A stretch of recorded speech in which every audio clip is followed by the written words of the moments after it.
গাছের পাকা পেঁপে এত মিষ্টি, এটা প্রচুর মিষ্টি,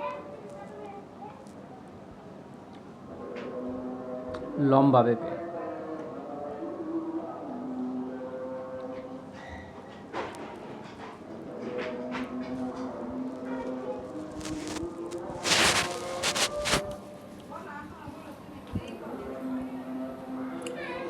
পেঁপেটা আরেকটু শক্ত থাকলে খাইলে আর একটু ভালো লাগতো, একটু বেশি নরম হয়ে গেছে।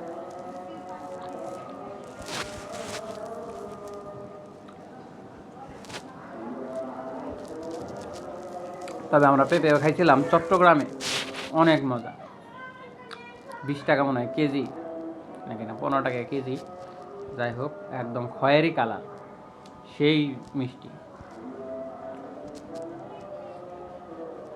আবার যদি কখনো কক্সবাজার যাই তাইলে চট্টগ্রাম হয়ে পড়ে যাও, মানে এই পেঁপে খাওয়ার জন্য হইলেও একদিন থাকা লাগে।